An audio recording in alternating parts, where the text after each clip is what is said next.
ಕೂತ್ಕೊಳ್ಳಿ. Yes, thank you. ಆಹಾ, ಅದಕ್ಕೆ ಈಗ ಆ ಸೀಟ್ ಒಂದು ಕಳೆ ಬಂತು ನೋಡಿ. ವಾ, ನನಗಂತೂ ಈ ಶಾಕು ಸರ್ಪ್ರೈಸಿಂದ ಇನ್ನೂ ಆಚೆ ಬರೋಕ್ಕಾಗ್ತಿಲ್ಲ. ಇದೆಲ್ಲ ಒಳ್ಳೆ ಬೆಳಗಿನ ಜಾವದ ಕನಸು ಅನ್ನೋ ಥರ ಅನಿಸ್ತಾ ಇದೆ. ಅಲ್ಲ, ಇದೆಲ್ಲ ನೀವು ಯಾವಾಗ ಪ್ಲ್ಯಾನ್ ಮಾಡಿದ್ರಿ? ಒಳ್ಳೆ ಮಿಲ್ಟ್ರಿ ಆಪ್ರೇಷನ್ ಥರ ನಾನು ಇಲ್ಲೇ ಇದ್ನಪ್ಪ, ಆದರೂ ನನಗೇನು ಗೊತ್ತಾಗಲಿಲ್ಲ. ಭಾರಿ ಇದ್ದೀರಾ ಗಂಡ ಹೆಂಡತಿ, ಒಂದು ಸಣ್ಣ ಸುಳಿವು ಕೂಡ ಕೊಡಲಿಲ್ಲ. ಅಲ್ಲ ಚಿನ್ನ, ಫಸ್ಟ್ ಎಲ್ಲ ಹೇಳ್ಬಿಟ್ರೆ ಅಲ್ಲಿ ಸರ್ಪ್ರೈಸು ಸಸ್ಪೆನ್ಸು ಎಲ್ಲಿ ಉಳ್ಕೊಳ್ಳುತ್ತೆ?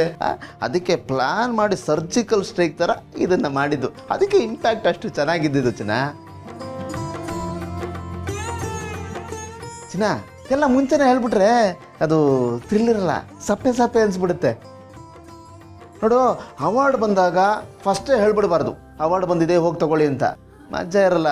ಸ್ಟೇಜ್ ಮೇಲೆ ಹೋಗ್ತೀವಿ, ಅವಾರ್ಡ್ ತೊಗೊಳ್ತೀವಿ, ಬರ್ತೀವಿ. ಅದ್ರ ಬದಲು ಇದ್ದಕ್ಕಿದ್ದಂಗೆ ಸ್ಟೇಜಲ್ಲಿ ಅನೌನ್ಸ್ ಮಾಡ್ಬೇಕು ಅವಾರ್ಡ್ ಬಂದಿದೆ ಅಂತ. ಆಗ ಅಂತ ಒಂದು ಥ್ರಿಲ್ ಆಗುತ್ತೆ, ಖುಷಿ ಆಗುತ್ತೆ. ಖುಷಿ ಆಯ್ತಲ್ವಾ? ಇದೇ ನನಗೂ ಬೇಕಾಗಿದ್ದು. ನಿನ್ನ ಖುಷಿ ಪಡಿಸ್ಬೇಕು ಅಂತ ತುಂಬ ದಿವಸದಿಂದ ಯೋಚನೆ ಮಾಡ್ತಾ ಇದ್ದೆ. ಇದೊಂದು ಸರಿಯಾದ ಆಪರ್ಚುನಿಟಿ ಸಿಕ್ತು, ಉಪಯೋಗಿಸ್ಕೊಂಡ್ಬಿಟ್ಟೆ ನೋಡು. ಥ್ಯಾಂಕ್ಸ್ ಆನಂದ್. ಇರಲಿ ಚಿನ್ನ, ಇಟ್ಸ್ ಓಕೆ. ಗಂಡನಾಗಿ ನನ್ನ ಕರ್ತವ್ಯ ಮಾಡಿದ್ದೀನಿ. ನಿಮಗೂ ಥ್ಯಾಂಕ್ಸ್. ಡಾರ್ಲಿಂಗ್, ಆ ನನ್ನ ಮಗ ಹೇಳೋದನ್ನೆಲ್ಲ ಕೇಳ್ತಾ ಇದೆಯಲ್ಲ, ಅವ್ನು ಹೇಳೋದನ್ನೆಲ್ಲ ನಂಬ್ತೀಯ ಡಾರ್ಲಿಂಗ್? What is this? ಏನು ಹೇಳ್ತಿದ್ಯಾ ಗೌತಮ್? ನೀನೇ ಯೋಚನೆ ಮಾಡು. ಅವ್ನು ಇಲ್ಲಿ ತನಕ ಯಾವುದಾದ್ರೂ ಕೆಲಸನ ಸೈಲೆಂಟಾಗಿ ಮಾಡಿದಾನ? ಅದು ಯಾವುದೇ ವಿಷಯ ಇರಲಿ, ಟಾಮ್ ಹೊಡ್ಕೊಂಡು ಊರು ತುಂಬ ಸೌಂಡ್ ಮಾಡ್ಬಿಡ್ತಾನೆ. ಸೌಂಡ್ ಜಾಸ್ತಿ, ಪರ್ಫಾರ್ಮೆನ್ಸ್ ಕಡಿಮೆ. ಈ ಡಬ್ಬ ನನ್ನ ಮಗನೋಗಿ ನಂಬ್ತಾ ಇದೆಯಲ್ಲ, ನೀನೆಂತ ಪೆದ್ದಿ ಇರಬೇಡ. ಏನು ನೀನು ಅಪರೂಪಕ್ಕೆ ಅವಳ ಹತ್ರ ಬೇಷ್ ಅನ್ಸ್ಕೊತಾ ಇದ್ದೀನಿ. ಅವಳ ಕಣ್ಣು ಹೀರೋ ಥರ ಕಾಣಿಸ್ತಾ ಇದ್ದೀನಿ. ಇಲ್ಲೂ ಬಂದು ಕಡ್ಡಿ ಅಲ್ಲಾಡಿಸ್ಬಿಟ್ಟಲ್ಲ ಜೋಕ್. ಯಾವಾಗಂದ್ರೆ ಅವಾಗ ಜೋಕ್ ಮಾಡ್ಬಿಡ್ತಾನೆ ಗೆಳೆಯ. ಇವನ ಬಗ್ಗೆ ನಿನಗೆ ಗೊತ್ತಲ್ಲ ಚಿನ್ನ. ಇಲ್ಲ, ಜೆನ್ಯೂನ್ ಆಗಿ ಇದೆಲ್ಲ ನಂದೇ ಪ್ಲ್ಯಾನ್ ಚಿನ್ನ. ನಿಜವಾಗಿ ಜೆನ್ಯೂನಾಗಿ ಹೇಳ್ತಾ ಇದ್ದೀನಿ. ನಾನು ನಿನ್ನ ಮನಸ್ಸಾರೆ ಇಷ್ಟಪಡ್ತೀನಿ. ಹೃದಯದಲ್ಲಿ ಯಾವಾಗಲೂ ನಿನ್ನ ಬಗ್ಗೆನೇ ಕಡೆ ಚಿಂತೆ ನನಗೆ. ಈ ಹೃದಯ ಲಬ್ಡಬ್ ಅನ್ನಲ್ಲ ಚಿನ್ನ, ಅಪರ್ಣ ಅಂತ ಇರುತ್ತೆ ಗೊತ್ತಾ? ಸಾಕು, ಸುಮ್ಮನಿರ್ತೀಯ? ಓವರ್ ಆ್ಯಕ್ಟಿಂಗ್ ಮಾಡಬೇಡ. ನಿನ್ನ ಬಗ್ಗೆ ನನಗೇನು ಗೊತ್ತಿಲ್ವಾ? ಇದೇನ್ರಿ ಇದ್ದಕ್ಕಿದ್ದಾಗೆ ನೀವು ಸೈಲೆಂಟ್ ಆಗ್ಬಿಟ್ರಲ್ಲ? ಏನಿಲ್ಲ, ಎಲ್ಲ ಹಾಗೇ ಇದೆ, ಹಳೇದೆ. ಆದರೆ ಏನೋ ಗೊತ್ತಿಲ್ಲ, ಹೊಸದಂತ ಅನ್ಸುತ್ತೆ.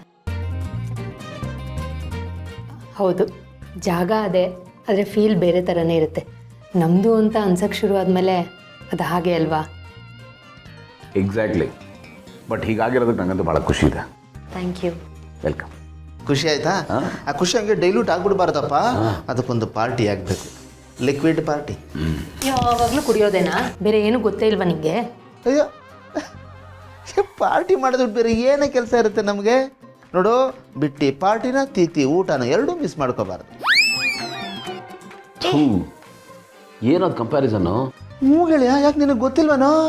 ಲೇ, ತಿಥಿ ಊಟ ಸಿಂಪಲ್ ಆಗಿರ್ಬೋದು, ಆದರೂ ಅದ್ರಲ್ಲಿ ಮಾಡ್ತಾರಲ್ಲ ಚಿತ್ರಾನ್ನ, ಸೂಪರ್ ಆಗಿರುತ್ತೆ. ಒಳ್ಳೆ ಚಿತ್ರಾನ್ನ ಬೇಕು ಅಂದರೆ ಯಾವ ಫಂಕ್ಷನಲ್ಲೂ ಸಿಗಲ್ಲಮ್ಮ, ತಿಥಿ ಊಟಕ್ಕೆ ಹೋಗಬೇಕು. ಈಗ ನಿನ್ನ ಚಿತ್ರಾನ್ನ ತಿನ್ನಬೇಕು ಅಂದರೆ ನಾನು ಯಾರನ್ನಾದರೂ ಸಾಯಿಸಬೇಕು? ಬೇಡ, ನಿಜವಾಗ್ಲೂ ಯಾರನ್ನ ಸತ್ತಾಗಬೇಕಾದ್ರೆ ಚಿತ್ರಾನ್ನ ತಿನ್ಕೊಳ್ಳೋಣ ಬಿಡು. ಈಗ ಸದ್ಯಕ್ಕೆ ಪಾರ್ಟಿ ಬೇಕೇ ಬೇಕಮ್ಮ. ಆಯ್ತಪ್ಪ, ಡನ್. ಅದು ಡನ್. Done done done.